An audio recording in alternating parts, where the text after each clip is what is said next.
We're back live. Paul Watson has another story out today. He's on fire at prisonplanet.com. Violent anarchists help French authorities crush pension protest. Pointless rioting, burning of cars and smashing shop windows has shot the protest movement in the foot. And that's the new government talking point. And clearly we have videos of the police not arresting the thuggish youth, but going after mainline protesters. And we've caught them all over the world, in Italy, in Greece, in Spain, in England, in Denver, Colorado, in what happened in Seattle in '99, up in Canada, in Montebello a few years ago. They just do it over and over and over again. So here is the headline: Violent anarchists help French authorities crush pension protest. And this dovetails with exactly what I was about to cover. We know, in fact, this happened to myself in 1999 when the Fortune 500 had their meeting in Austin, and there were clearly police dressed up like anarchists trying to start fights. And we identified them as police, and uniformed police ran over and basically removed them from the crowd when I was in their face shouting at them that we knew that they were cops. And so this is how they demonize the protest. It's one thing to shut down the government. It's another thing to burn private vehicles and to knock out windows of private shops. In fact, guys, search the term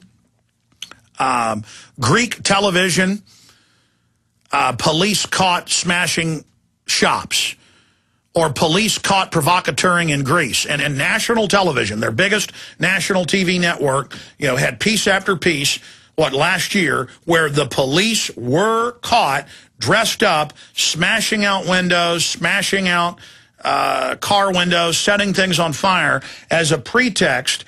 And the evidence is clear that people affiliated with the police also shot police officers. That way you get the rest of the cops against the protesters, because the last thing you want is what's happening in Greece, Spain, France, and many other nations, where the police are now joining with the protesters because they're having their pay cut, they're having their pension stolen. I mean, in France, they take over 80% on average of your money. And so the people paid for all this socialism. But that's the scam with socialism. It always gets stolen by the elites. No one's going to take your paycheck and take your money for decades and then give all of it back to you. You'll be lucky if you get any of it back. Do you understand that? It doesn't work. You're better off keeping it for yourself, investing it as you see fit. But the government grows these giant welfare groups and then uses them as a political army to checkmate the working middle class and the nouveau riche and others, to where anytime somebody wants to cut taxes or cut welfare, this mob comes out and says, don't do it. But remember, the media and fake conservatives always point their fingers predominantly at welfare moms and people. They are a tiny part of the overall budget in every major nation. Upwards of 2/3 of our discretionary spending now and of the overall tax money you pay goes to interest on the debt. And who holds the debt? The communist Chinese, and then number 2, the private Federal Reserve that has engineered the situation. But here's the issue. We're now at the point where it's not Alex Jones 15 years ago talking about the quiet, slow preparations for martial law.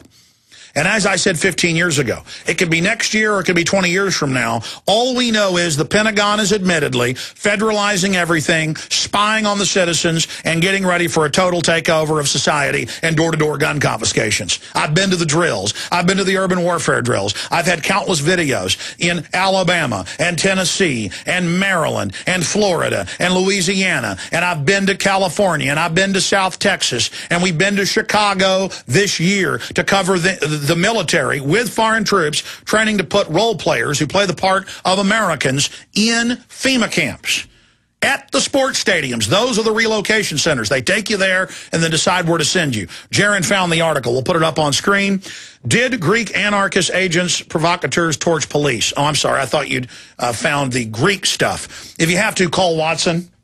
He's answering when you dial him on this phone. With the phone number that's the first number in it, and because I want that for the next segment. He can find it because he wrote articles about it, but the search would be, again, something like Greek police caught vandalizing businesses and cars. And then there's Greek television showing police in uniforms directing groups of people in black masks to do this, and it came out they were police. That is key to show people. Okay, I'm now ranting. The point is, this is a short segment, long segment coming up. When we come back from break, I'm going to get into this article and then your phone calls. Time Magazine, will the Federal Reserve cause a civil war? And we have the story that really kicked off this debate yesterday from prisonplanet.com. Will Americans follow French example of mass civil unrest? So why is Time Magazine hyping civil war over the private Federal Reserve? We'll break that down and give you my take on it and then get your take on it on the other side of this quick break. Infowars.com, prisonplanet.tv.